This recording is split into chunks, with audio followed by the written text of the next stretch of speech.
Boys and girls, for religion, you can go online and find some really fun activities.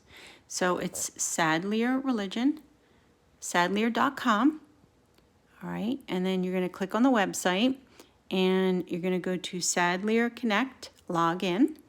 And the neat thing is, you don't actually have to log in because they're just making it accessible for everyone to use.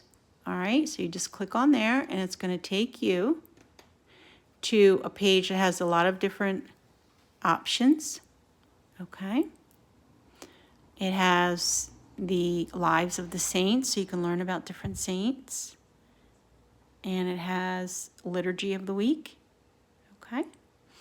And then what you're going to do is take a look at We Believe Project Disciple, grades K to 6. And there's our book. And then we're in Unit 4, okay? But if you click on the faith of a child, it tells your parents what we're studying, okay? For second grade, you can go back, and when you click on Unit 4, okay, it has study guides, so it actually gives you a practice quiz to learn from. So you can take the practice quiz online. All right. So that looks like fun. And when you click on, oops, wrong one. When you click on Unit 4, you have to scroll down. And you're going to see things that you can print, printable activities. Draw a picture. How to love God and how to show how everyone loves and serves God. And let's go back in. No, keep clicking the wrong one. It's just like in school when I'm teaching. All right, Unit 4. After the printable activities, and I didn't find this right away. Come all the way down. It has games and study aids. So it has a glossary, which tells you all the definitions of the word. All right. It has sorting. All right. Which I don't have Adobe. I would have to download it, and you might have to do that on your computer too, but it's no big deal. All right. And it has, when we get to other chapters, crossword puzzle, prayer card, matching the saints. All right, so all different things that you can do. Word search when we get to chapter 25. Then if you go all the way down, it has prayers. The act of contrition. All right, Angel of God, which you used to say after lunch with Mrs. Nicholson. Your evening prayer, Glory Be, which you say at gym. Grace, which you say when you eat. Right, so it's all different prayers that you can look at and pray. All right. And then sharing faith with my family. So you just go on there, click around a little bit like I did, and you'll find so many different things that you might enjoy doing, and it's a nice change from doing things in the book. Okay? So I'm going to move right now to our next lesson, okay? About people who are called to serve, all right? And you can follow along with me or in your own book. Religious sisters and brothers are called by God. We gather. God, bless all those who love and serve you. We are all called to do God's work. What does this mean to you? How can you do God's work? You might be thinking, I'm just a little kid. What am I going to do? Well, there's a lot. Some women and men are called by God to love and serve Him as religious sisters and brothers. They belong to religious communities. These women and men pray and work together. They live a life of loving service to God. They also serve the church and their religious communities.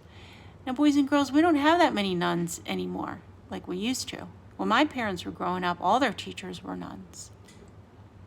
When my kids were growing up, there were a pretty lot of nuns over at Mount Carmel in Berlin.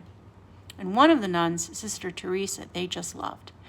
Their nuns were all from Ireland. They grew up in Ireland and moved here to have a better life and to serve God in America. So Sister Teresa was probably about as big as you guys. She was a teeny tiny little nun. And she loved the kids. And when it was your birthday, you went to Sister Teresa. And if you were 7 years old, she would, now very lightly, and I'm not sure what exactly word to use. I don't want to say punch, but she would give you little love punches for your birthday. So you got punched 7 times on the arm if it was your 7th birthday. It wasn't a mean punch. So that was just something fun that the kids loved to do with Sister Teresa. And then there's another funny story about that. So when my son and I, one night, we were in the library, we were looking for some books, and we happened to be talking about school because we were looking for some books to do some research for a project they had. And one of the women who worked in the library heard us talking and said, "Wait, you go to Mount Carmel, is Sister Teresa still there?" And we said, "Yeah, she's still there." And she asked about the birthday punches, and yeah, she still gives them.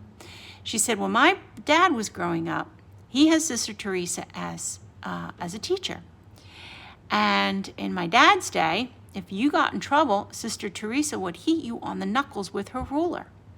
And what would happen is if one person did something wrong, so say Sister Teresa said, nobody should be talking right now, and somebody started talking. Well, that one person didn't just get into trouble, the whole class got into trouble. So if one person did something wrong, the whole class went into the hallway and lined up and held out their hand with their fist out, and everybody got rapped on the knuckles with the ruler. Now, boys and girls, in a million years, I would never do that to anyone. It was a different time back then. It's just a funny story of how times have changed and how things have changed. You know, it wouldn't be fair, right, to get punished if you were doing the right thing. So times have changed a lot, but I'll tell you what, I bet you kids behaved very differently back then because nobody wanted to get rapped on the knuckles, and nobody wanted to get their friends in trouble either. So there you go, Sister Teresa, very sweet, but very, very strict. Religious sisters and brothers spend their lives sharing God's love with people. They serve in many ways. They can tell others about Jesus either in our country or in faraway places. They can teach in schools and parishes. They can work in hospitals and spend time with those who are sick and elderly. They can care for people who are poor or in need. And I bet you there are many nuns who do all of these. Our Irish nuns came from another country, so they came from a faraway place. They taught, they cared for people who were sick, and I'm guessing from time to time they spent time with the sick and the elderly. So for today, I would like your activity for religion to be, why do you think some women and men choose to live their lives as religious brothers or sisters? So if you were a girl or a woman, would you want to be a nun? All right? Or would you want to be, even though we're not really talking about priests on this page, would you want to dedicate your whole life to the church? It's a very special calling. To become a Christian brother, you're dedicated just the way the nuns are, or to become a priest. And it's not something that everyone would want to do or can do, but it's certainly something to think about. I know that Father Mass is always encouraging the children to think about that. So you can answer the question, why do you think that some men and women choose to do that? In addition, you're going to work on your good copy letter today to either Father Mass or Father Chris.